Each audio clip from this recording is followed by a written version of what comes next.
Donc, je pense qu'on va commencer maintenant. Alors, mesdames et messieurs, bonjour et bienvenue à cette conférence organisée par l'ACFAS. Il est déjà 17h31, heure de régional, et comme on dit en français, l'heure, c'est l'heure. Avant l'heure, ce n'est pas l'heure. Après l'heure, ce n'est plus l'heure, mais l'heure pile, c'est l'heure. Donc, sur ce, je pense qu'on va devoir commencer. Comme on dit, les retardateurs ont toujours tort.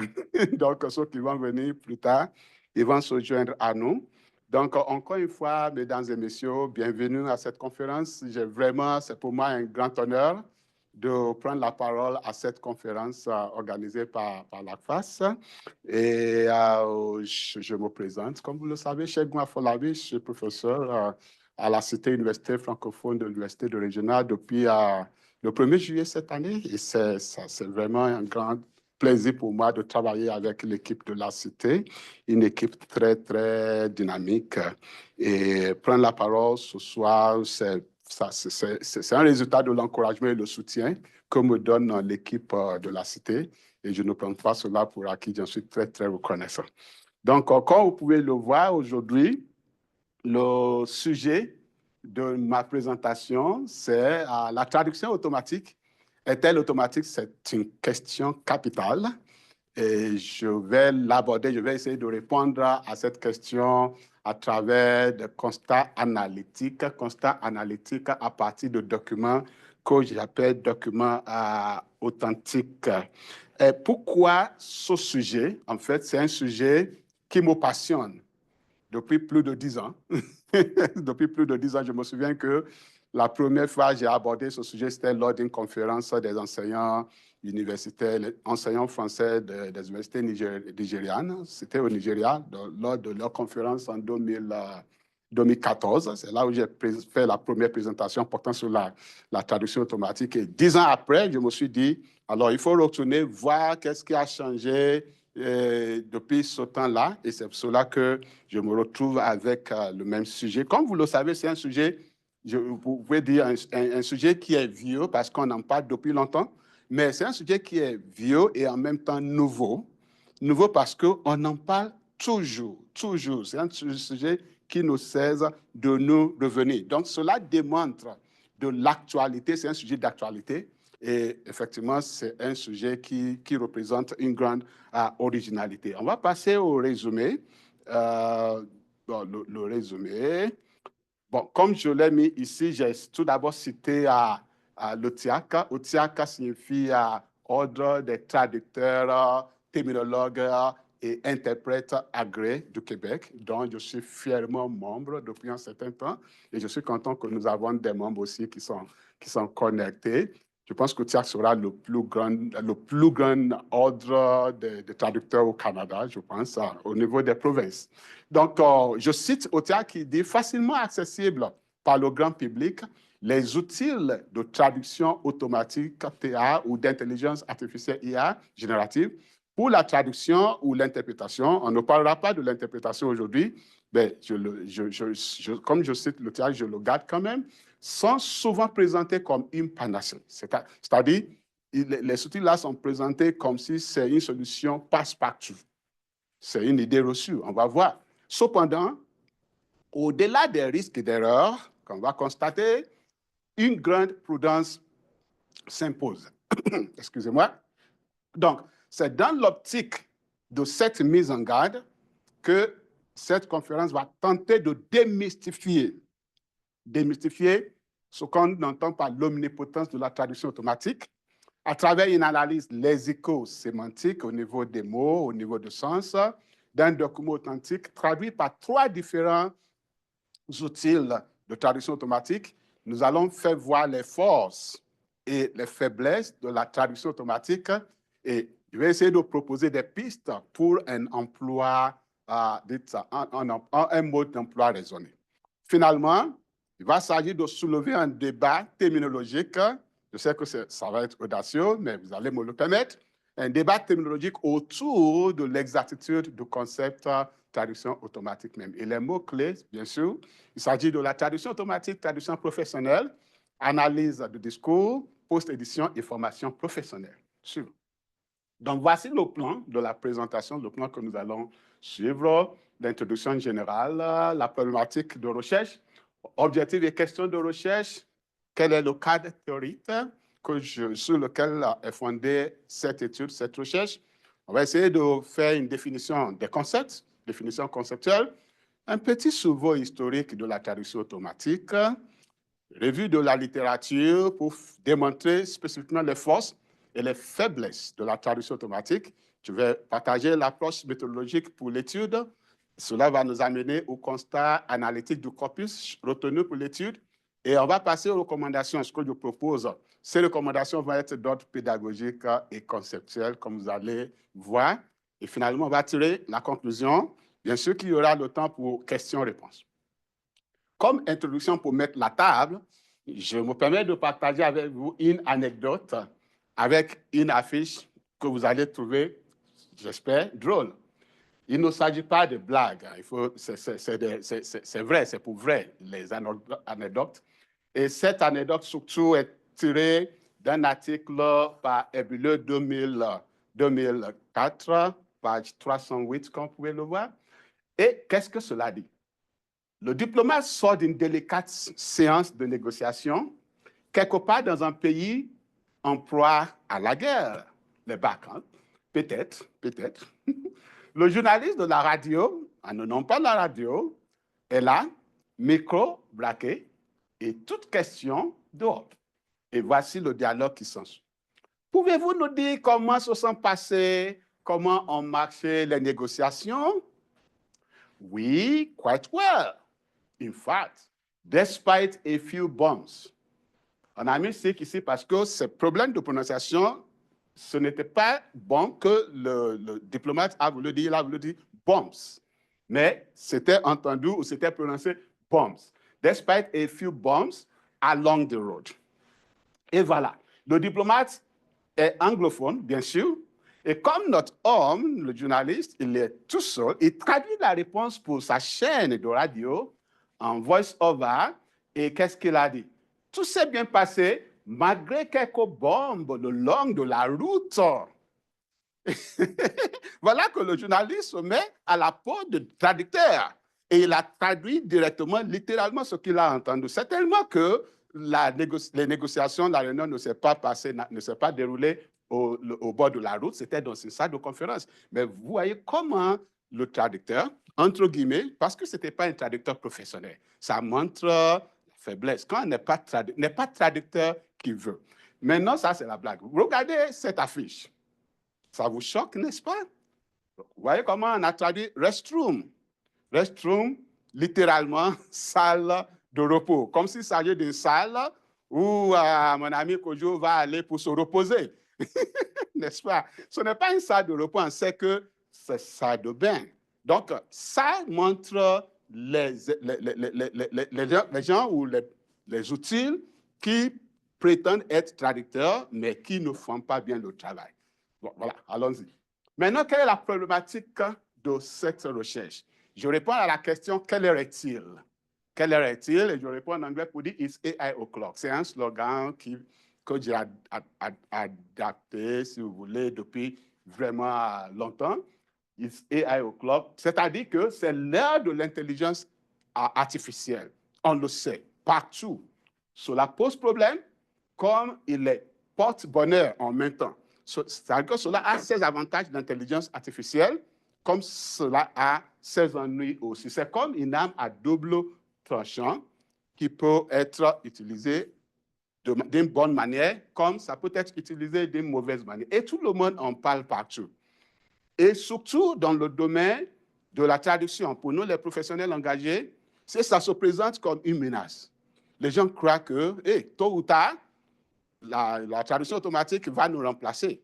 Et moi, je dis non, ça ne va pas nous remplacer. C'est ça la problématique que je pose et qui me pousse à poursuivre cette étude. Et je pense surtout aux problèmes qui sont en lien, qui sont liés à l'utilisation de la traduction automatique, problèmes qui ressemblent à une réalité négligée, que les gens ne considèrent pas, parce qu'ils croient que c'est là, on peut s'en servir.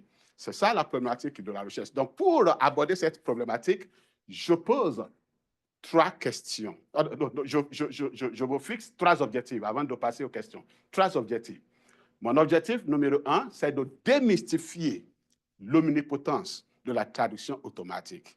Mettre à nu, si vous voulez, ce que cela englobe. Parce qu'on croit que c'est omnipotence, ça passe partout, ça peut tout faire, mais j'ai l'intention dans cette présentation de démystifier cela. Et puis, l'objectif numéro 2, c'est de mettre à l'épreuve l'idée reçue, généralement, concernant le remplacement automatique du traducteur humain par la traduction qui est dite automatique. Je mets ça entre guillemets délibérément et on va voir pourquoi plus tard. L'objectif numéro 3, c'est de théoriser. Je sais que là, c'est audacieux. Vous allez vous dire, mais qu'est-ce qu'elle est en train de théoriser? Oui, vous allez voir. Théoriser et susciter un débat terminologique autour de l'exactitude du concept traduction automatique. Voilà. Pour atteindre ces objectifs, je pose 3 questions de recherche. 3 questions de recherche, numéro 1. Et c'est la question même, c'est le sujet même de la présentation. La traduction automatique est-elle automatique, comme le nom le dit? Est-ce qu'elle est automatique? Et deuxième question, que ce soit automatique ou non, comment faut-il procéder lorsqu'on se sert de la traduction automatique pour être en toute sécurité? Et troisième question, et c'est là où, question conceptuelle, ou débat conceptuel, l'appellation traduction automatique, est-ce vraiment justifié ou justifiable comme concept? Voilà. Ensuite, suivant. Voilà. Cadre théorique. Quel est le cadre théorique, la base théorique de cette étude, de cette recherche? J'ai privilégié la théorie interprétative, ce qu'on appelle aussi la théorie du sens, où il y a un troisième nom qui est théorie de l'école de Paris. L'école de Paris, c'est l'école supérieure d'interprètes et de traducteurs, ESIT de Paris. Cette théorie est issue de l'école de Paris et qu'est-ce qu'il a formulé? C'est Danica Seleskovic, que j'espère que vous connaissez très bien, ceux qui sont traducteurs et étudiants de traducteurs ou enseignants étudiants de traduction ou enseignants de traduction. Danica Seleskovic, c'est une dame de fer quand on parle de la traduction. C'est elle qui a fondé l'ESIT de Paris et puis c'est elle qui a formulé tout premièrement la théorie interprétative qui était au début du 20e siècle. Et quel est le message de la théorie interprétative? Comme le nom le dit, c'est interpréter. Maintenant, on ne parle pas de l'interprétation comme interprétation de conférence. En fait, cette théorie est née même de la notion d'interprétation. C'est plus tard que Danica Seleskovic et son équipe l'a appliquée à la traduction. Et la théorie repose sur un principe bien essentiel, c'est que la traduction n'est pas un travail sur la langue. Ce n'est pas un travail sur la langue ou sur les mots, mais c'est plutôt un travail sur le message. Et son message même, c'est le sens du texte. C'est-à-dire que l'opération traduisante comporte toujours 2 volets. Quels sont les 2 volets? Comprendre et dire. Et moi, je vais même ajouter un premier volet avant de comprendre, si vous permettez, lire, parce qu'on ne peut pas comprendre sans lire d'abord, lire, comprendre et dire. Mais pour Danica Seleskovic, c'est 2 volets, comprendre avant de dire. Et qu'est-ce qu'on comprend? On comprend le message, le sens. Il s'agit d'abord de déverbaliser après avoir compris et puis de reformuler ou réexprimer. Et c'est ce qu'on appelle le global, qui détermine le local, c'est-à-dire l'ensemble. J'étais en classe tout à l'heure avec mes étudiants de traduction où on a parlé de ça, qu'on voit le texte dans son contexte, globalement, pas en isolation. Parce que c'est le global qui détermine le local. Et ça, à son tour, détermine le sens même du texte ou du discours. Alors, ce qu'il faut traduire, ce n'est pas juste les mots, ce n'est même pas la langue, ce n'est pas juste le texte, mais le texte en contexte. C'est le vouloir dire de l'auteur. C'est considérer le texte dans l'ensemble de son contexte. C'est ça, en grosso modo, ce que nous prêche, si vous voulez, la théorie interprétative. Et c'est cette théorie que nous allons appliquer à notre présentation ce soir. Donc, commençons par définir les concepts. Je sais que c'est inutile de commencer par définir qu'est-ce que la traduction. Je pense que tout le monde sait ce que c'est, mais définissons tout simplement les concepts clés de cette présentation. C'est-à-dire que vous dites automatique ou automatisé. Quand on dit quelque chose est automatique, je pense à la voiture. La voiture qui démarre par elle-même et qui continue. Avant, on avait la vitesse qu'on change manuelle, mais maintenant, on parle de la vitesse automatique. Une fois que vous déclenchez cela, vous n'avez pas besoin de changer, ça fonctionne de manière automatisée automatiquement. Donc, on peut penser à cela, mais définissons automatique comme ensemble des sciences et des techniques dans notre contexte qui sont consacrées aux dispositifs qui fonctionnent sans intervention du travail humain. Et je souligne cela partout, comme vous allez le voir, sans intervention du travail humain. C'est pour cela qu'on peut avoir des synonymes comme informatique, robotique, informatisé, etc. Mais selon PIM 2025, dans un livre qui vient de lancer, qui vient de publier ce mois même, il dit the auto part of automation means that something happens by itself, c'est-à-dire tout seul, without human intervention. Donc, on va voir cela par rapport à la traduction automatique. Qu'est-ce que la traduction automatique alors? La Trados 2025, un géant de la traduction, de la technologie de la traduction, comme nous le savons, définit la traduction automatique ainsi. La traduction automatique consiste à traduire par ordinateur un texte d'une langue dans une autre, mais sans intervention humaine. C'est-à-dire que ça se traduit tout ça sans intervention humaine. Mais est-ce que c'est ce qui se passe effectivement lorsqu'on parle de la traduction automatique? Est-ce qu'il n'y a pas d'intervention humaine, directement ou indirectement? Donc, est-ce que ça définit correctement la traduction automatique? Il s'agit d'un processus de traduction qui est effectivement basé sur des données et des modèles fournis par l'intelligence artificielle et qui génère des traductions immédiates. On est d'accord? Ça sort des traductions immédiates. Ce processus est, à mon avis, plutôt automatisé et pas automatique, dans le sens où un logiciel effectue la traduction sans qu'un humain ait à traiter chaque phrase. Mais c'est globalement que la machine sort ses produits de traduction. Bon, maintenant que nous avons posé la base théorique, essayé d'expliquer les concepts, entre guillemets, c'est quand même important de faire un survol historique de la traduction automatique. Peut-être que certains connaissent l'histoire déjà, mais pour ceux qui ne connaissent pas. Parce que quand on sait là où on était, on va vraiment apprécier là où nous sommes pour pouvoir anticiper là où nous allons être. C'est pour cela que l'historique est également important ici. Bien qu'au paraissant récent, pour certains, ça paraît récent, le concept de la traduction automatique. Mais est-ce vraiment récent? Mais non, je vous ai dit dans mon introduction que la première présentation que j'ai faite sur la traduction automatique, dont l'article a été publié il y a exactement 10 ans, c'est en 2014. Donc, c'est quand même pas récent. Mais avant cette date même, le concept de la traduction automatique date de fort longtemps, et jusqu'à très peu après la Seconde Guerre mondiale.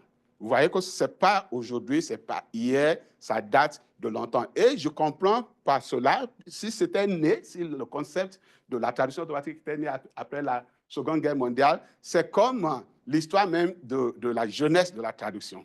Il y a plusieurs versions d'histoire, on s'entend, mais l'histoire que j'accepte et que je pense la plupart acceptent aussi, c'est l'histoire de la tour de Babel, n'est-ce pas? Où l'Éternel Dieu a confondu la langue des humains lorsqu'ils étaient en train de construire une tour qui va aller jusqu'à chez Dieu. Il a confondu leur langue, donc ils ne se comprenaient pas. Et c'était de là où était né le métier de traducteur, la profession de traduction. Donc, si la traduction automatique était née après la guerre mondiale, c'est dans la même logique, parce qu'après la guerre, il fallait la réconciliation, il fallait que les gens se comprennent, s'entendent, et cela très, très rapidement. Donc, c'est pour cela que le concept de la traduction automatique était né après la guerre mondiale. Donc, voici quelques dates importantes à retenir, juste pour rafraîchir la mémoire en guise d'histoire. En 1949, C'était un mathématicien américain qui s'appelait Warren Weaver, qui a publié un document de 12 pages appelé Weaver's Memorandum. Et dans ce document-là, c'est lui qui a proposé l'idée d'utiliser l'informatique pour traduire les langues pour la réconciliation, bien entendu, après la guerre. Et puis, quelques années plus tard, 2 ans plus tard, en 1952, il y a Yehoshua Bar Hillel, qui était aussi, lui, le tout premier chercheur en traduction automatique dans le monde, selon l'histoire. Il travaillait à la Massachusetts Institute of Technology, MIT, et c'est lui qui a organisé une conférence comme celle-ci, mais plus grande en son temps, une conférence internationale sur la traduction automatique. Donc, c'est lui qui a commencé. En 1954, donc, un système de traduction automatique des langues russes, anglais, russes a été élaboré, et cela était grâce à une collaboration entre l'université de Georgetown et à IBM. Le système, en ce moment-là, pouvait seulement traduire 60 phrases à la fois. Vous imaginez, juste 60 phrases, c'était la limite. Ensuite, oui, en 2006, maintenant, le géant Google a lancé la toute première version de son outil gratuit de traduction en ligne qui s'appelait Google Translate, c'est-à-dire Google Traducteur, avec la traduction automatique. En ce moment-là, c'était à base des règles, c'était basé sur les règles linguistiques, les dictionnaires, et l'outil avait en ce moment-là 2 langues et quelques centaines d'usagers, juste 2 langues. En 2016, alors 10 ans plus tard, Google a lancé sa version améliorée de Google Translate avec la traduction automatique qui est maintenant devenue à base des statistiques, à base des données. Et plus tard, cette même version a été améliorée en ce qu'on connaît aujourd'hui comme la traduction automatique neuronale, TAN, avec bien sûr l'utilisation des modèles grâce à l'intelligence artificielle. Aujourd'hui, en date d'aujourd'hui, en 2025, Google peut traduire dans 103 langues et avec des milliers d'usagers, y compris vous et moi, et parmi beaucoup d'autres personnes. Donc, mais à part Google, qui était le pionnier, il existe aujourd'hui plusieurs autres outils de traduction automatique, dont DeepL, ChatGPT, Systram, Babel, Bing, et j'en passe. Maintenant, en ce qui concerne la revue de la littérature, pour bien asseoir notre thèse dans cette étude, nous avons certainement consulté, voir qu'est-ce que les gens ont écrit à ce sujet, qu'est-ce qu'ils ont dit et qu'est-ce qu'il reste à dire, parce qu'il y aura toujours quelque chose à dire sur le sujet. Donc, nous, on s'est concentré sur les forces et les faiblesses de la traduction automatique, parce que c'est ça qui nous interpelle, qui nous intéresse pour vraiment voir, évaluer la qualité des sorties de la traduction automatique. Et nous avons consulté les auteurs, comme nous pouvons voir ici, pour les forces, Bauka, 2023, Kobla, 2017, Monon, tout récemment, 2025, Powell, 2020. Et ce qu'ils ont soulevé comme force, en son temps, hein, il faut se le dire, la traduction automatique n'est pas néant, ce n'est pas zéro. Ça, c'est force, c'est quand même utile, en quelque sorte. Et quelles sont les forces? La facilité. C'est facile à utiliser. N'importe qui peut l'utiliser. Si vous savez manipuler l'ordinateur, même le téléphone intelligent, et vous avez l'Internet, c'est facile. Vraiment pas, vous n'avez pas d'aller à l'école pour savoir à l'utiliser. Mais pas besoin, entre guillemets, mais il y a la facilité. Il y a aussi la rapidité. C'est immédiatement. Ça sort les productions, les traductions sur le champ, immédiatement. Il n'y a pas besoin de quel est le délai, combien de jours ça va me prendre, combien de temps ça... C'est instantanément. Donc, c'est une force. La disponibilité aussi, c'est disponible. Il suffit d'avoir la connexion Internet sur votre téléphone, sur votre ordinateur du bureau, ordinateur portatif. C'est toujours disponible. Sauf s'il n'y a pas d'électricité. Même s'il n'y a pas d'électricité, si votre appareil est bien chargé, vous êtes good to go, comme on dit. Et aussi gratuité. Bon, mais là, Bauka 2025 nous met en garde en ce qui concerne la gratuité. Oui, c'est gratuit. Mais il est vrai qu'il y a des versions payantes, mais il y a des versions gratuites aussi qu'on peut utiliser gratuitement. Mais là, comme Bauka le dit, c'est gratuit, mais there is no free lunch, comme on dit. Même à Freetown. Freetown, c'est le nom d'une ville Sierra Leone, je pense. Oui. Non, Sierra Leone, en Sierra Leone. Ouais, pas Libéria, c'est en Sierra Leone. À Freetown, comme on dit, à Freetown, tout n'est pas free. Tout le monde n'est pas free à Freetown. Et à Libreville, c'est au Gabon. À Libreville, tout le monde n'est pas libre. Juste pour jouer sur les mots. Donc, comme Bauka le dit, there is no free lunch. C'est gratuit, mais ce n'est pas gratuit parce qu'il y a des risques. Et c'est ce qu'on va voir dans les faiblesses de la traduction automatique. Il y a l'ambiguïté.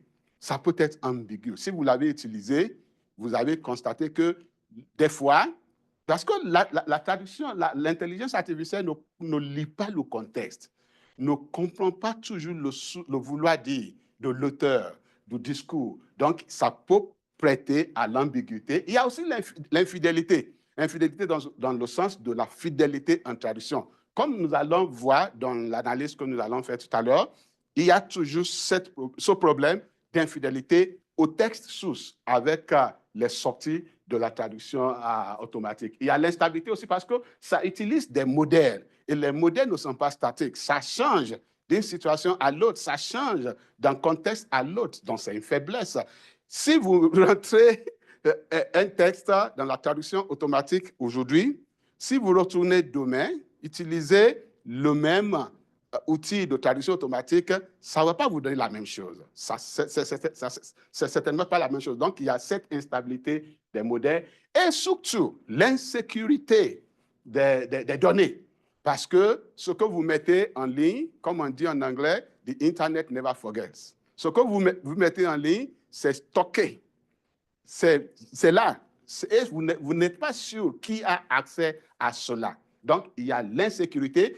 Pour les textes généraux, pragmatiques, ça peut ne pas poser trop de problèmes, mais imaginez pour les organisations internationales, dans le domaine de la santé, traduction médicale, traduction juridique, ça pose problème d'insécurité des informations personnelles. Donc, les auteurs qui ont parlé des forces, je cite Bauka 2023, Koblar 2017, Monon 2025 et Powell, et pour les faiblesses, et vous voyez que la liste des auteurs, des chercheurs cités pour les faiblesses, ça dépasse là. Ça veut dire quelque chose, ça veut dire ce que ça veut dire. Comme on dit, it is what it is, ça veut dire ce que ça veut dire. Donc, Boulanger 2025, on voit Bauka 2025, Bauka est de deux côtés, elle est très active dans l'histoire de la traduction automatique. Chanteau 2022, Coin 2024, Colomba, tout récemment, je lisais l'article de Colomba juste hier, Gilles 2022, Otiak 2025, encore 2024, et Pim, dans un ouvrage qui vient de sortir 2025. Merci beaucoup. Alors, quelle est l'approche, je surveille l'heure, quelle est l'approche méthodologique que j'adopte pour cette présentation? C'est un corpus, le corpus que j'ai choisi, c'est un document authentique, pas un document, pas pragmatique, parce que je vois qu'il y a beaucoup d'études qui ont été faites à base de documents pragmatiques. Et je choisis ce document, je l'appelle document authentique parce que c'est un document que personnellement j'ai testé dans mes cours. C'est un poème de Jacques Prévert qui est intitulé Déjeuner du matin, si vous connaissez le poème. J'ai rencontré pour la première fois le poème il y a 20 ans quand j'étais à l'université pour la licence, le baccalauréat au Canada.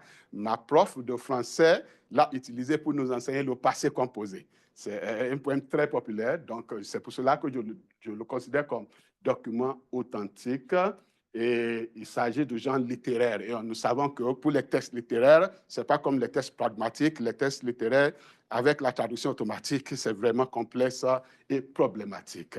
Donc, le poème est intitulé Déjeuner du matin. C'est un poème à 4 strophes seulement, 31 vers et 133 mots. Très simple, très direct. On va voir.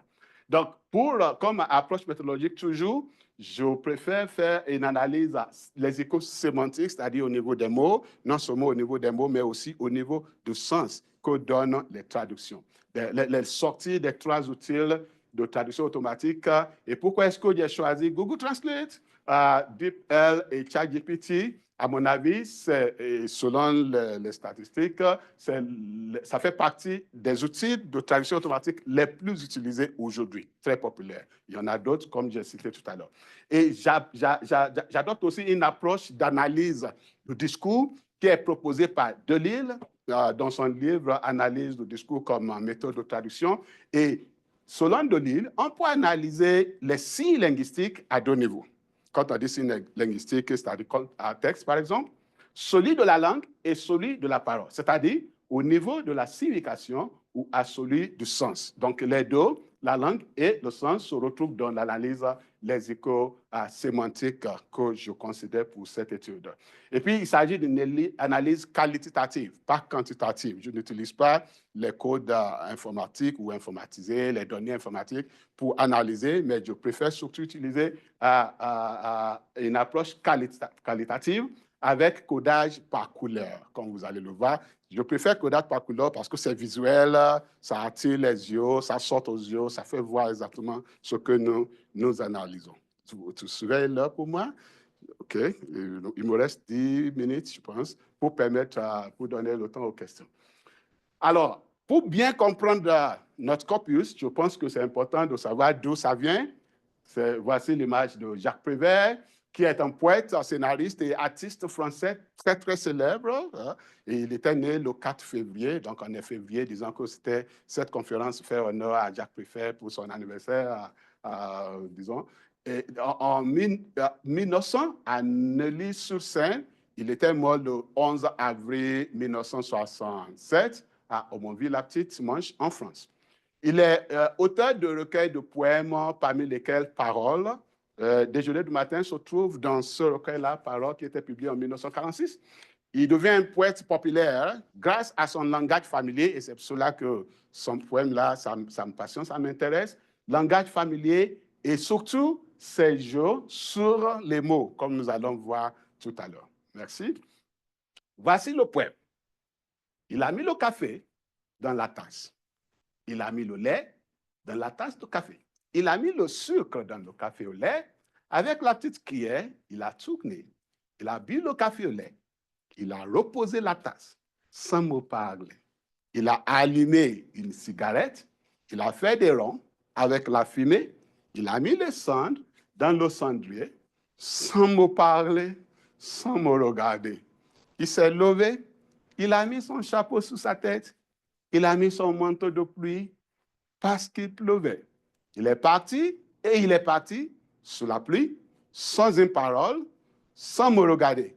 Et moi, j'ai pris ma tête de ma main et j'ai pleuré. Vous voyez comment Jacques Prévert il joue sur les rôles, évidemment, avec la répétition. Et pour traduire tout cela exactement, correctement et fidèlement, est-ce facile pour l'homme même, pour le traducteur humain? Non, j'ai testé mes étudiants en classe de traduction avec ce texte, ce poème, et j'ai vu des miracles qu'ils ont fait, à plus forte raison la machine. Le film existe aussi. Je pense que je vais vous faire voir la vidéo du film aussi, juste pour comprendre le contexte et visualiser. Quels sont les thèmes du film? L'amour, la déception, la tristesse, le rejet. Essayons de voir, je pense que on peut le voir. Voilà. Déjeuner du matin par Jacques Prévert.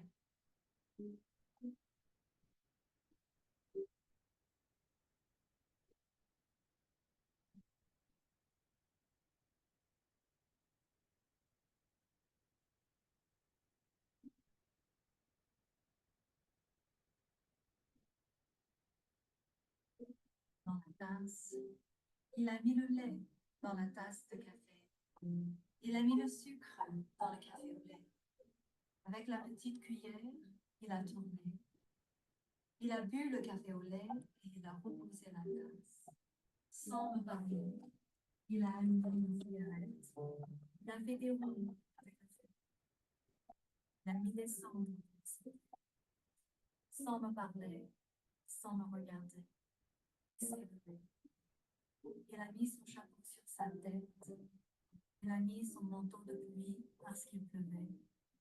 Et il est parti, sous la pluie, sans une parole, sans me regarder.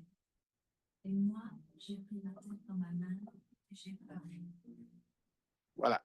Donc, tu peux faire ça. Merci beaucoup. Et puis, on va revenir à notre... c'est où ça? Je pense qu'on va laisser ça. Excusez. Comment? Stop sharing? Non, ce ne sera pas stop sharing. Normalement, ça devrait nous ramener, ou bien est-ce qu'on a quitté? Non. Attendez, qu'est-ce que j'ai fait là? Non, ok, voilà, c'est ça. Il faut revenir ici. Ok, je pense que c'est bon. Est-ce que vous m'entendez toujours en ligne? Ok, c'est bon. Voilà, maintenant, passons à notre analyse. Voilà, j'ai parlé de codage par couleur.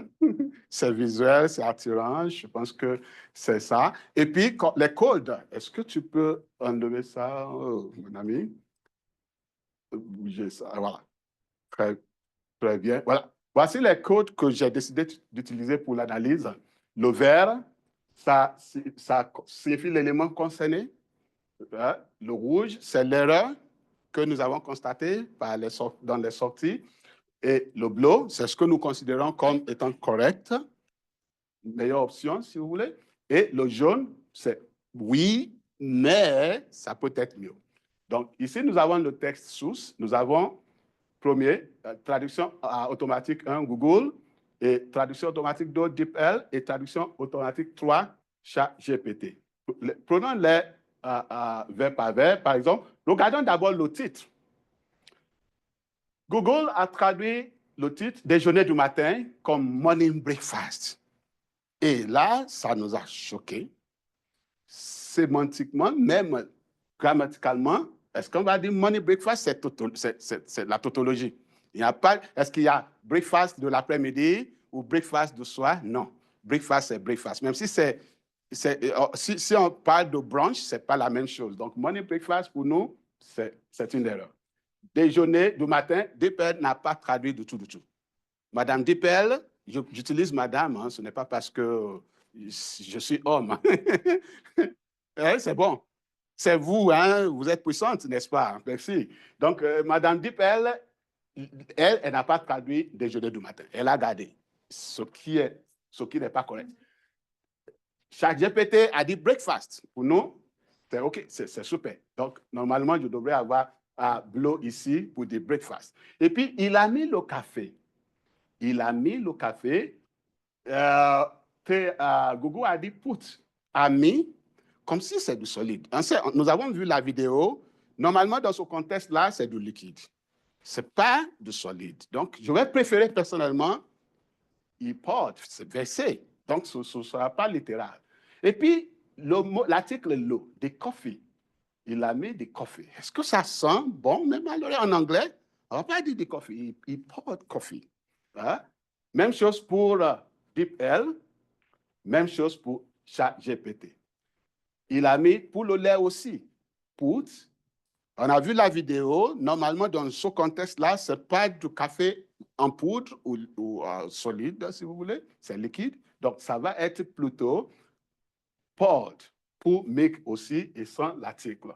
Il a mis le sucre. Put.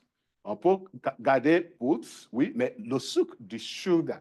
Est-ce que c'est du sugar? Non, pas correct, à nos sens. Dans le café au lait, donc vous regardez ici, in the coffee we make. Ça ne sent pas de bon anglais.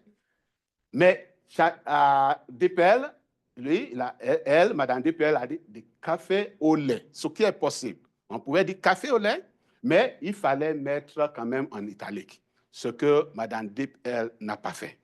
On peut garder café au lait comme un plan, mais il fallait mettre en italique. In the coffee we make, même chose pour ChatGPT, ce qui n'est pas très... Avec la petite cuillère, with a teaspoon or with teaspoon or with a teaspoon, Ça aurait été mieux. Mais ici, regardez l'erreur de Mme ChatGPT, small spoon. C'est comme traduit de mot à mot. Une petite cuillère, ça va être mieux comme teaspoon. Et ici, il a tourné.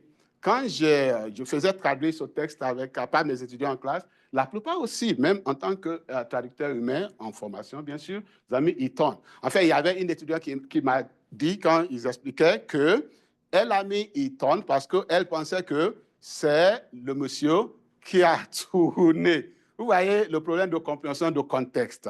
Alors que ce n'est pas le monsieur qui a tourné, parce qu'il a dit avec la petite cuillère, ce ne sera pas « il tourne ». En anglais, on va dire plutôt là, ChatGPT est correct, il stirred the tea. Il a bu le café au lait, même erreur. Café au lait, coffee with milk, café au lait est correct, coffee with milk, ce ne sera pas correct. Il a reposé la tasse, pour the cup down, put the cup back, oui, mais put down the cup, ça pouvait aller. Sans me parler ici, j'ai mis l'astérisque ici parce qu'on va voir plus tard. Pourquoi j'ai mis? Parce qu'il y a problème. Le poète insistait sur la répétition, hein, mais DeepL, lorsqu'il va traduire après, il n'a pas répété. Notez ici qu'il a dit « without speaking to me ». Mais plus tard, on va voir que ce n'est pas la même chose. Mais pour les deux, c'était correct. Allons-y, mon frère. OK. Autre partie, il a allumé. Ici, on voit qu'il n'y a pas vraiment beaucoup d'erreurs qu'on a constatées. Il a allumé, il lit, c'est correct. Une cigarette, il a fait des ronds, il met circles. Normalement, on the rings of smoke rings. Il a mis les cendres, il put the ashes, dans le cendrier, in the ashtray, into the ashtray. Into the ashtray, in the ashtray. Et c'est la partie dont je disais, si tu reviens à la diapo précédente, on a dit ici, without speaking to me. Mais plus tard, qu'est-ce que Mme DeepL dit? Without speaking to me. Plus tard, il dit, suivant, without talking to me. Donc, ça n'a pas maintenu la répétition de rythme que le poète a voulu garder dans son poème. Suivant, s'il vous plaît. Voilà. Et la dernière partie, il s'est levé, il got up, les trois, OK? Il a mis son chapeau sur sa tête. He put his hat on his head, OK? He put his hat on his head. Mais ici, Madame ChatGPT dit, he put on his hat on his head. Pourquoi la répétition de on?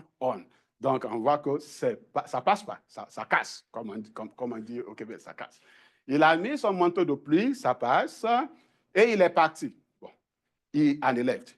And off he went, ça peut aller, and he left. Sous la pluie, in the rain, comme selon Google, in the rain pour DeepL, mais into the rain. Into the rain, c'est vraiment pas physique. Et ici, et moi, j'ai pris, and I took, pour nous, parce qu'on ne prend pas, c'est pas littéralement prendre la tête. Ça aurait été mieux pour dire I heard. H-E-L-D. I heard. Ma tête dans ma main, my head in my hand, mais nous préférons ChatGPT qui dit in my hands, parce qu'il s'agit vraiment de deux mains. I held my hand in my head in my hands, ou I buried, même encore mieux, I buried my head in my hands, et j'ai pleuré. Tous les trois, mesdames, Google, Madame DeepL, ChatGPT, on dit I cried. Oui, ça peut aller. Mais nous avons vu la vidéo avec l'émotion que présente le poème, avec la situation, avec la tristesse, avec la déception. Est-ce que c'est crier, puisque le poète a dit crier, nous va préférer I wept, parce qu'il s'agit vraiment d'être touché, d'être ému, jusqu'à même verser des larmes. Donc, c'est en grosso modo le constat que nous avons fait, le temps file vraiment des analyses. Donc, on va passer maintenant à la lumière de ces constats-là analytiques. Quelles sont nos recommandations, en grosso modo? Nous recommandons que, oui, la traduction automatique est là et ça va être là. On ne peut pas nier. Comme j'ai l'habitude de dire, c'est comme c'est un bon esclave, mais un mauvais maître. Ou bien, n'utilisons pas le mot esclave. Hein? Un bon serviteur, mais un mauvais maître. Donc, il faut l'accepter. il faut l'accepter. Et je dis toujours que la traduction automatique ne va pas remplacer un traducteur. Mais la traduction automatique va remplacer un traducteur qui ne sait pas utiliser la traduction automatique. C'est ça. La traduction automatique va remplacer un traducteur ou par extension, par ricochet, un interprète qui ne sait pas manipuler la traduction automatique. Voilà pourquoi nous proposons ces recommandations. D'abord, nous recommandons qu'il faut créer des programmes de formation de traducteurs professionnels. Il le faut. Malheureusement, ce qu'on voit aujourd'hui, c'est la fermeture des programmes de traduction. Par exemple, la toute première école de traduction au Canada, l'école de traduction et d'interprétation de l'Université d'Ottawa, nous avons appris amèrement, bizarrement, que ça a été fermé. Ce n'est pas le moment. C'est vraiment le moment d'en créer plus. Et c'est pour cela que je partage l'exemple de la Cité Université de l'Université de Regina, ici, avec notre projet pilote, que, heureusement, la semaine passée, vendredi dernier, a été approuvé par le Sénat de l'Université de Regina.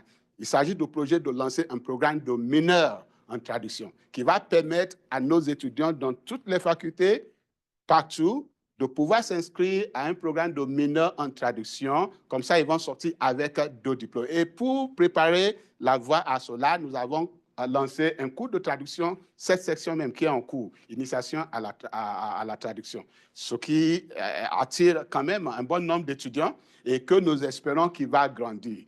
En fait, notre vision est loin avec la mineure. Nous voulons y aller progressivement. Après la mineure, on va tester, voir avec le succès de la mineure en traduction, nous voulons lancer un programme de certificat en traduction et même, si possible, par la grâce de Dieu, un programme de baccalauréat en traduction jusqu'à ce qu'on ait jusqu'à un programme de maîtrise en traduction, même doctorat en traduction. C'est notre vision à l'Université de Regina, à la Université francophone. Et nous encourageons les autres établissements d'enseignement au Canada, non seulement au Canada, même partout, de faire la même chose.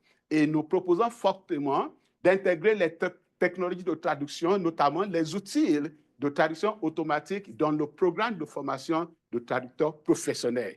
Il le faut, parce qu'un traducteur professionnel qui ne sait pas utiliser ou manier ces outils, il va être démodé, il va être retraité, il va être dépassé. Il ne sera pas au parfum, n'est-ce pas, de ce qui se passe. Donc, c'est pour cela que je dis que TA va remplacer le traducteur humain qui ne sait pas utiliser le TA. Pour cela, nous pouvons voir même le référentiel de compétences proposé par EMT. EMT, c'est European Masters in Translation, c'est un réseau des universités, des établissements qui offrent le programme de traduction. Sauf le référentiel là, est joint en annexe.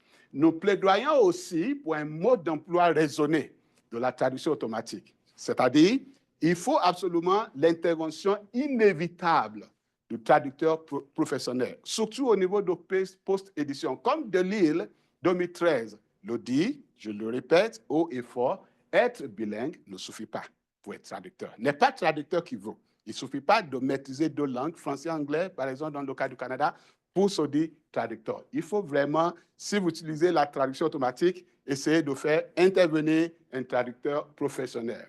Et puis, nous proposons qu'il faut assurer la transparence quant à l'utilisation de la traduction automatique. Il s'agit de questions de déontologie et d'éthique. Si vous l'utilisez, je lisais à mémoire de maîtrise d'une étudiante il n'y a pas longtemps, et j'ai vu, il y a une page où elle a avoué qu'elle a utilisé la traduction automatique. Ça, c'est l'honnêteté académique. Donc, quand vous l'utilisez, si votre système le permet et vous l'utilisez, il faut être transparent par rapport à l'utilisation.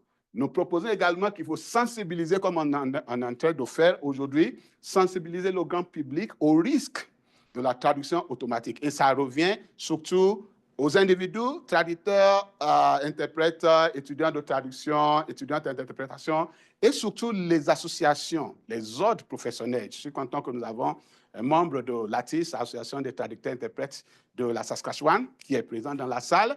Il nous revient de faire cette sensibilisation du public. C'est ce que OTIAC est en train de faire avec brio au Québec. Nous aussi, dans notre coin à Saskatchewan, il faut qu'on le fasse. Il faut, et cela comprenne, mais sans limiter, il faut que les gens sachent les risques concernant la qualité, la confidentialité des informations, la confidentialité et la sécurité des informations. Merci. Et puis, nous proposons qu'il faut promouvoir la littératie de la traduction automatique pour tous, pour tout le monde, non seulement pour les traducteurs professionnels, mais pour ceux même qui ne sont pas traducteurs. Parce que tout le monde, d'une manière ou d'une autre, on est consommateur des produits de traduction. Cette démarche, surtout, initiative importante, a été lancée par l'équipe de Machine Translation Literacy Project, qui est dirigée par la professeure Lynn Bauka. Lynn Bauka, elle est titulaire de chaire de recherche du Canada en traduction, technologie et société à l'Université Laval au Québec. Et elle fait avec brio cette campagne-là. Le projet porte sur l'importance de sensibiliser divers publics à propos de la traduction automatique et de la façon dont on peut se servir de ces outils à bon escient, se servir mieux selon les besoins et les contextes, comme le préconise aussi Desjardins 2025. Donc, pour de plus d'informations sur le projet Machine Translation Literacy, on peut consulter ce lien-là. Et finalement, et c'est ici où je vais paraître radical, je vais paraître audacieux, je vais peut-être paraître, bon, je ne vais pas dire, peut-être, je ne sais pas. Donc, je propose qu'on puisse proposer un changement de paradigme. Parce que pour moi, pour une appellation appropriée, en fait, le terme en anglais, machine translation, c'est correct. C'est correct parce que ça dit exactement ce que ça fait. C'est la traduction faite par la machine, par l'ordinateur. Mais en anglais, ce terme en anglais, ça nous paraît approprié plus que le terme en français que je décris en toute humilité comme étant trompeur, parce que quand les gens entendent en français automatique, on pense à automatique. Ça se fait prêt à porter. Pas besoin de faire intervenir le traducteur humain. C'est prêt, je mange. Mais alors que ce n'est pas vrai. Donc, pour moi, c'est un peu trompeur. C'est fâcheux aussi. C'est un fâcheux équivalent français qui dit traduction automatique.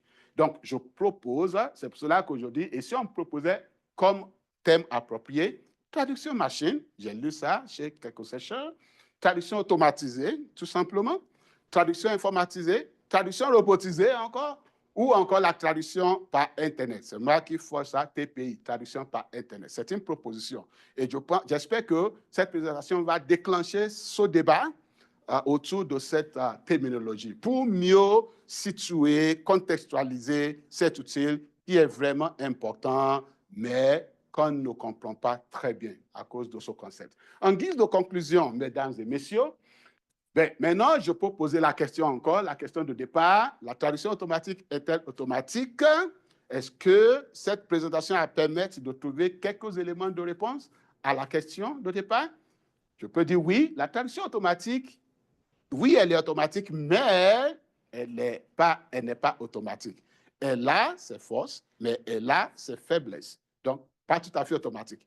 La traduction automatique est automatisée, mais elle n'est pas entièrement automatique car elle n'est pas autosuffisante. Et rappelons-nous de ce que Pim a dit au débat, que auto, ça veut dire tout seul, sans intervention humaine. Alors que pour que les sorties de la traduction automatique soient fiables, il faut absolument l'intervention humaine.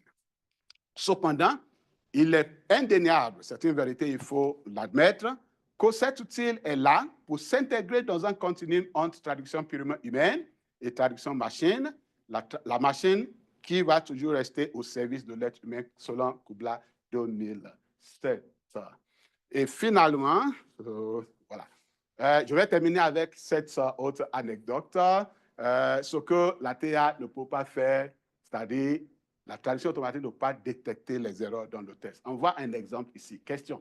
When is a translator more than just a translator? When they are also a fact checker, c'est une publication récente par Anne-Marie Boulanger.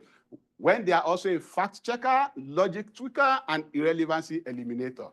Et Anne-Marie Boulanger raconte cette histoire. Yesterday, c'était tout récemment, le 4 février, cette année même, I was revising a consent form for an aesthetic treatment when I reached a long paragraph about COVID-19. We remember COVID-19, on se souvient. Fair enough, it's still valid to issue a perfunctory warning about the risk of catching nasty bugs at an esthetician's salon, right? But this disclaimer, so document, referred to COVID-19 as being new. La machine ne va pas corriger cette erreur-là. Ce n'est plus nouveau. Que Dieu nous, ça ne nous reviendra plus au nom de Jésus. Donc, ce n'est plus nouveau. As a new virus and contain mentions of quarantining, on ne fait plus cela, et physical distancing, on ne fait plus cela. Clearly, it had not been updated. Ce document-là n'a pas été mis à jour après 4 ans. Et si on remet cela à la machine pour traduire, aujourd'hui, la machine va dire exactement la même chose. Donc, la machine ne va pas faire cette mise à jour. Donc, translators, we don't ignore those kinds of things. We fix them or we flag them for our clients, who will invariably be grateful that we point them out and spare them the egg on their face. That's according to Sassolon Anne-Marie Boulanger. Suivant. Donc, c'est le visuel qu'Anne-Marie Boulanger a mis dans sa publication. On peut continuer. Voici toute une liste de références bibliographiques. Pour en savoir plus, je parlais tout à l'heure du référentiel de compétences de l'EMT et nous voyons ici technologie au milieu. Il y en a 5 parties, mais ça veut dire que c'est la technologie qui regroupe tout. C'est très important de l'incorporer, de l'intégrer dans le programme de formation de traducteurs. Donc, mesdames et messieurs, j'allais utiliser juste 40 minutes, j'ai utilisé 56. Je suis vraiment désolé, mais j'espère qu'on va avoir de temps pour les questions. Je vous remercie beaucoup pour votre aimable attention et j'espère que cette brève présentation va provoquer de chauds débats, de discussions, de réflexions. Donc, vos suivants, vos questions, vos contributions et vos commentaires sont les bienvenus.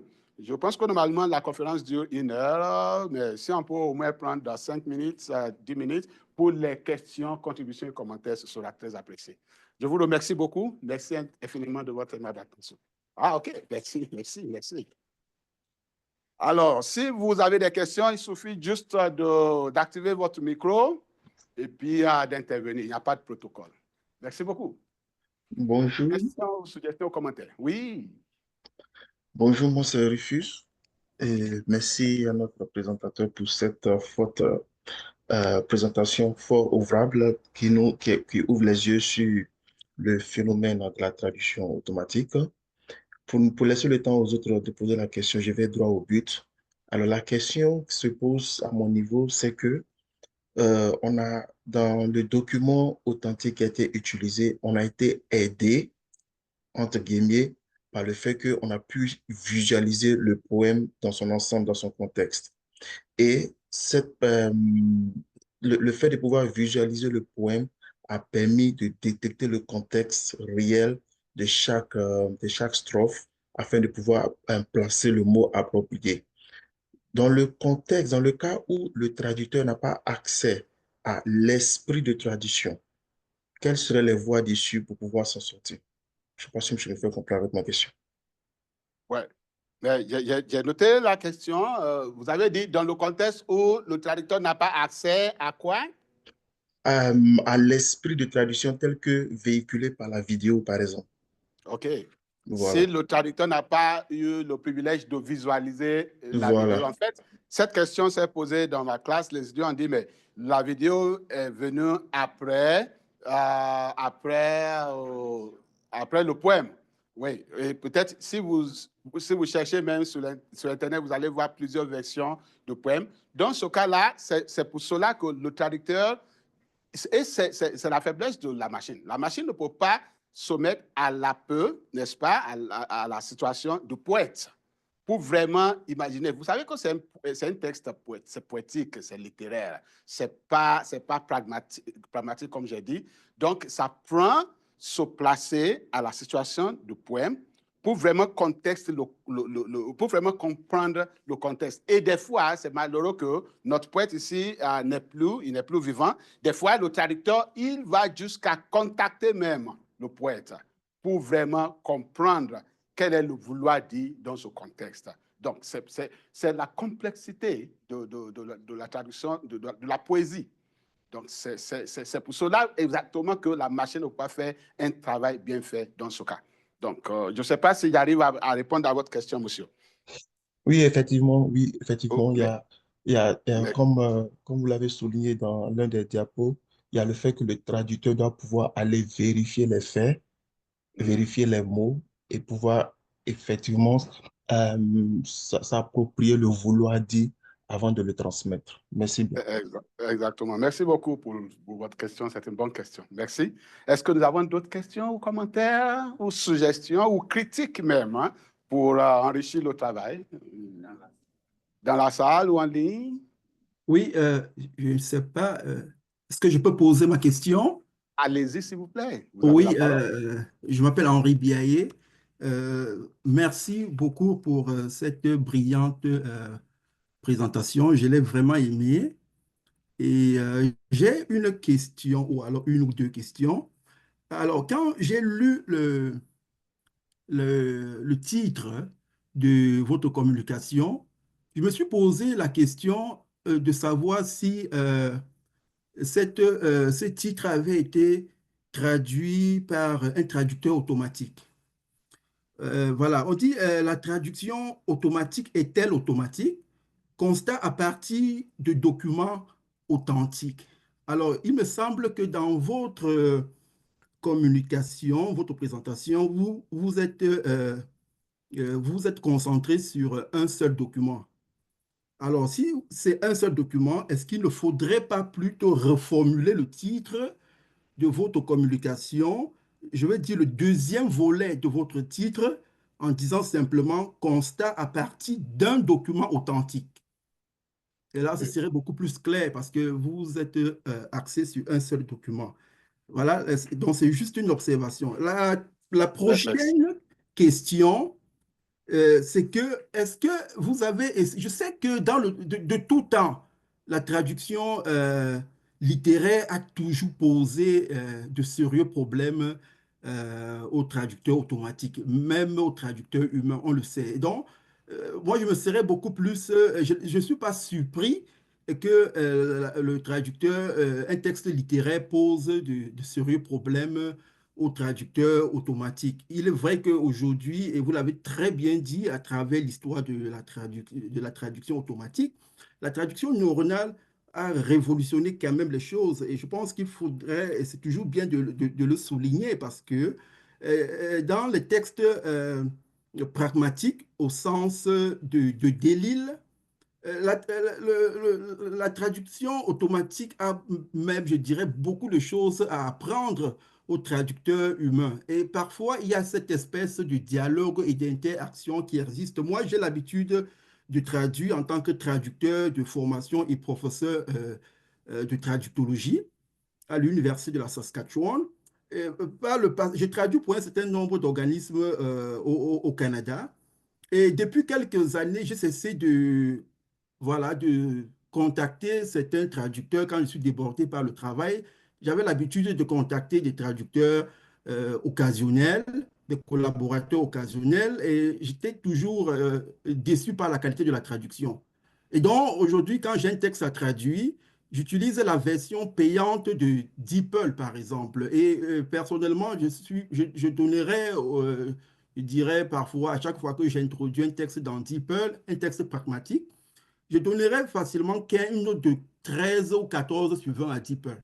Et ce qui fait donc, et je vous rejoins lorsque vous parlez de la rapidité et justement de la question de la post-édition, qui est extrêmement intéressante. Est-ce qu'il ne faudrait pas, dans nos écoles de traduction aujourd'hui, essayer aussi de montrer le côté extrêmement important de la traduction automatique, mais en insistant beaucoup plus sur les textes pragmatiques. Parce qu'avec les textes littéraires, personnellement, je n'attends pas grand-chose. Et cette observation me permet de poser la deuxième question, à savoir, est-ce que vous avez, par exemple, comparé la traduction en version, la sortie ou alors la production, la traduction en version payante et la traduction en version gratuite de ce poème-là pour voir si la version payante n'était pas beaucoup plus intéressante du point de vue de la qualité que la version gratuite. Et donc, peut-être une comparaison entre les deux nous aurait permis de voir qu'il y a une différence. Parce que par le passé, j'ai eu à utiliser parfois les deux versions. Et c'est parce que j'avais été déçu par la version gratuite que j'ai dû opter pour la version payante de DeepL et qui me coûte en moyenne $400 par an. Et je trouve cela très, très intéressant. Et la dernière question, c'est que vous parlez, justement, elle porte sur la question de la post-édition. Est-ce que dans nos universités, il ne faudrait pas davantage, est-ce que vous pensez que aujourd'hui, on tire à boulet rouge sur ChatGPT ou alors tout ce qui est intelligence artificielle? Alors, est-ce que vous ne pensez pas que l'intelligence artificielle, justement, devrait être mise au service du traducteur? Parce qu'une fois que le traducteur est sur le terrain, il est traducteur professionnel, il a besoin de tous ces outils.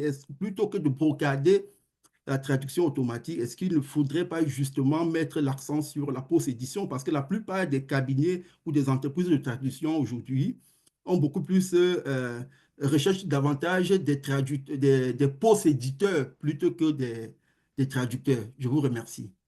Merci beaucoup, chers collègues, pour vos très brillantes questions. Merci infiniment. Je commencerai par votre commentaire sur le titre même de la présentation. Je prends note, mais je vous avoue qu'en fait, j'ai essayé de créer un effet poétique en mettant le titre ainsi. Donc, vous allez constater la répétition, traduction automatique, est-elle automatique, constat analytique à travers des documents authentiques.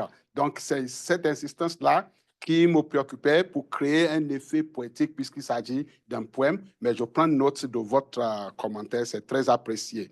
Et deuxièmement, vous avez parlé de l'inclusion de la TA, la traduction automatique dans la formation. Justement, je suis de même avis que vous et c'est ce que j'ai proposé qu'il le faut. Il faut intégrer les technologies de la traduction, non seulement même la traduction automatique, même ce qu'on appelle les outils d'aide à la traduction, les cartouches, parce que ce n'est pas la même chose. Les gens mélangent les deux, comme si traduction automatique et outils d'aide à la traduction, cartouches, comme c'est la même chose, mais ce n'est pas la même chose. Donc, je suis d'accord qu'il faut les intégrer dans les programmes de formation de traducteurs, dans nos écoles, nos universités. Vous parlez aussi de la version payante. Si j'avais comparé les deux, j'avoue que je n'ai pas comparé les deux, et c'est exprès, parce que je pense qu'il y a quelqu'un à admettre, monsieur. Voilà. J'avoue que je n'ai pas comparé les deux, et c'est exprès parce que le grand public ne se soucie pas de la version payante. Qui va payer? Vous avez dit que vous payez à peu près 400. J'ai la version payante aussi que je paie, l'abonnement chaque année, à peu près $400, comme vous avez dit, mais qui va payer? Les gens qui cherchent la traduction gratuite, qui vont vous dire même que vous-même, en tant que traducteur humain, ils veulent que vous le fassiez gratuitement si possible.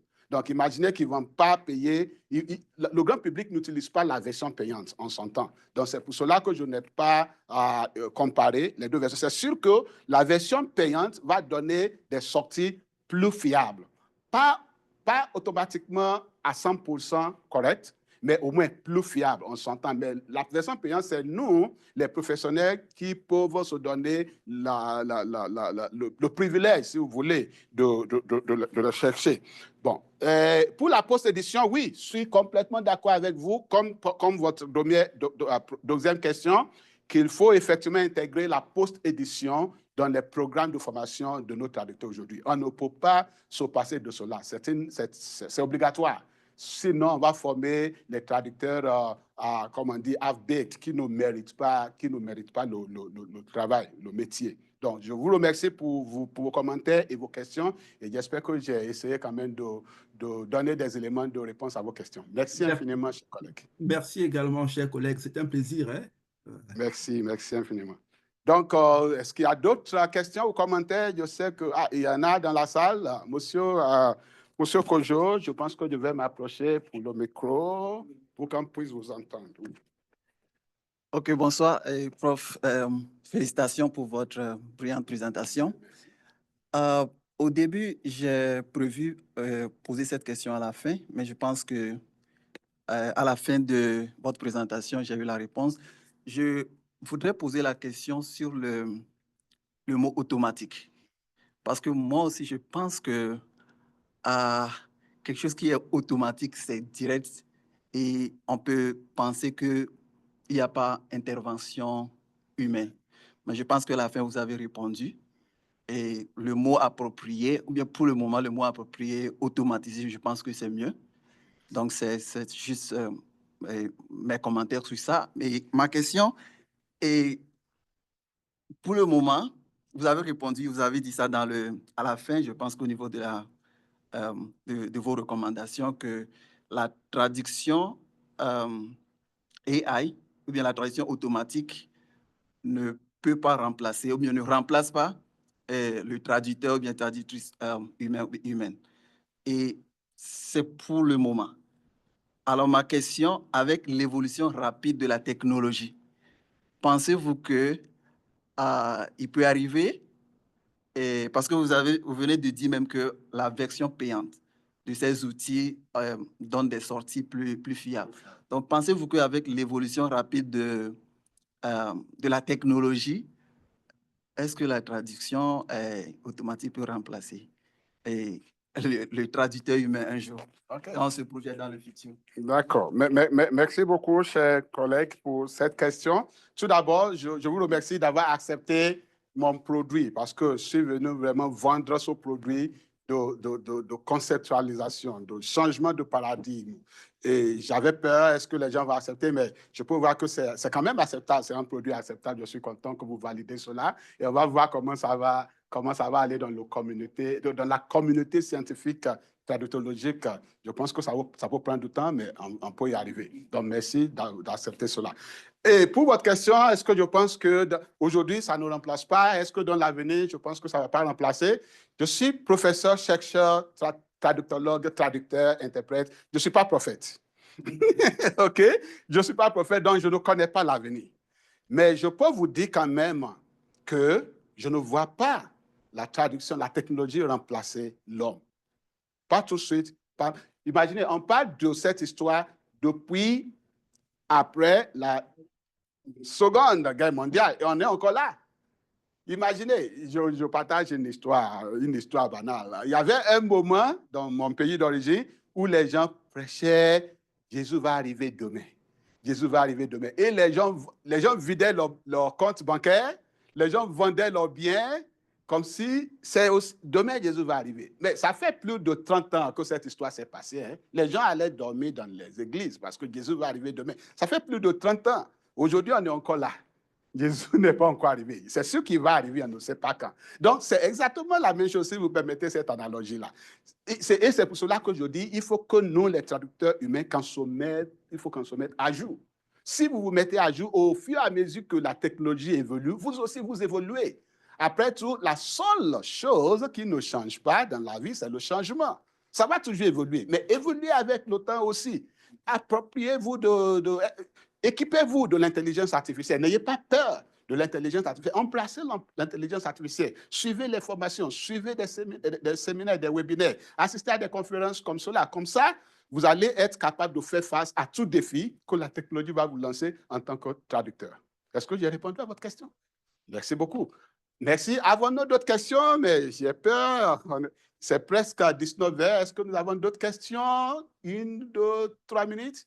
OK, s'il n'y en a pas, mesdames et messieurs, vraiment, ça me fait plaisir et je vous remercie beaucoup d'avoir assisté à cette conférence. Je sais que la discussion, ça peut continuer. On peut continuer à s'échanger via courriel, dans les conférences, dans les webinaires qu'on s'associe. Je vous remercie d'être venu et de votre participation active, de votre attention, de vos questions et commentaires. Merci beaucoup et merci à l'ACFAS qui m'a invité pour cette conférence. Merci surtout à mon chef de département, Michael Popianski, qui m'a proposé la conférence et j'espère que vous n'avez pas été déçus. Merci infiniment et bonne soirée.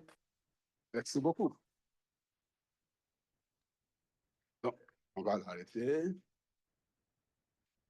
Stop share.